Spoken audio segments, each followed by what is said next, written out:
started their course in the first grade, and we just had really good teachers. I mean, they were strict, and you really didn't want to misbehave because you knew if you did, you not only would get it there and you would get it when you went home, but you just respected them and you felt like they loved you.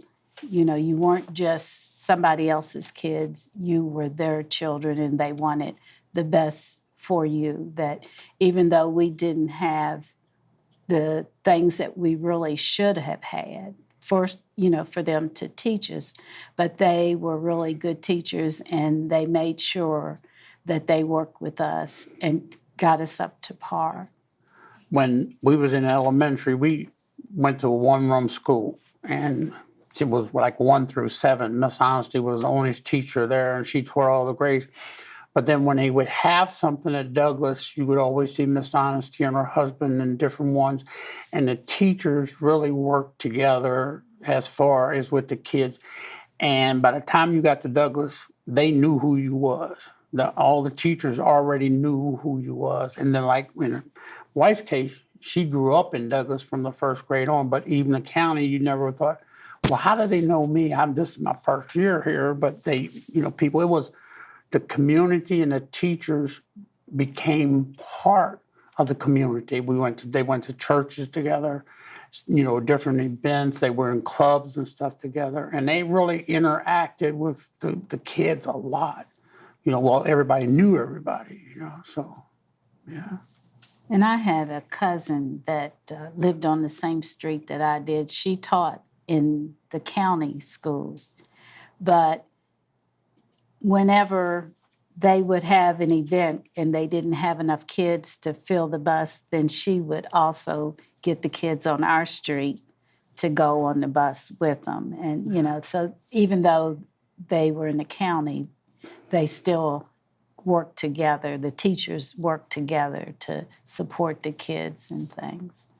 Community around Douglas just always supported by, if they needed somebody to fix something for a bake sale, it seems like everybody was willing to do anything that was needed. They would, whatever was needed, somehow somebody in the community would come up with it.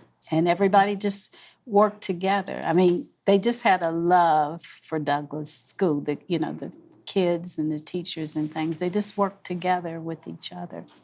Like a lot of the teachers, say, for instance, if you had kids that were a little slower than others, then they would always put one of the brighter students with them, beside them, to help them out. And I thought that was really good because they had, they didn't have a lot of time because you always had probably 20, 25 kids in each class. So they didn't have time for individual attention, but that was their way of helping that other student along. And I thought that was really good. And I mean, you didn't, you hear now where kids don't have money for lunch or this, that, and the other, but none of the kids, it was always a way, that they took care of feeding the kids. You're supposed to pay, but if you didn't have it, you didn't go hungry. And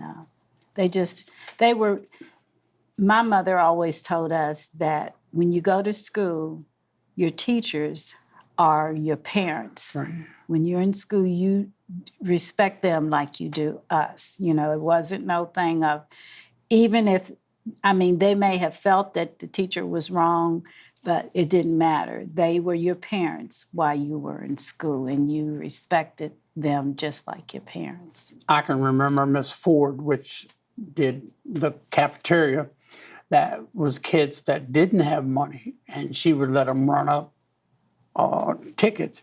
And I'm not sure that any of them really actually paid them off, but she never refused to give a child, because she said, you go up and say, I don't have any money today. And she said, just write the name down. And I don't know how she did that after that, but I do remember. And then they had kids that worked in the cafeteria that went to school. So that was, and that's, I think, part of what the teachers and the school did, instilled into the kids, that if you work together and do things together, that, it would make the community better. Because like with the basketball and stuff, we didn't have anybody to do the JV, but the varsity players, they usually call the JV games and stuff. And you can get paid for stuff like that. But they did work out in the school, and then, like I say, the parents promoted this, helped, kids make sure they was there for the games and stuff, so. And we was like one big community. Like she said, if you did something wrong, they would definitely go to your parents. If you didn't have a phone, they would get a way to get to you, They knew about it before you left school. Well, they would fix food, say, for instance, if they were having bake sales or socials or things, the kids, the parents would donate, food and stuff. And then, of course, we had Miss Marcus. She was the home ec teacher, and they did a lot. She did a lot of baking and things also.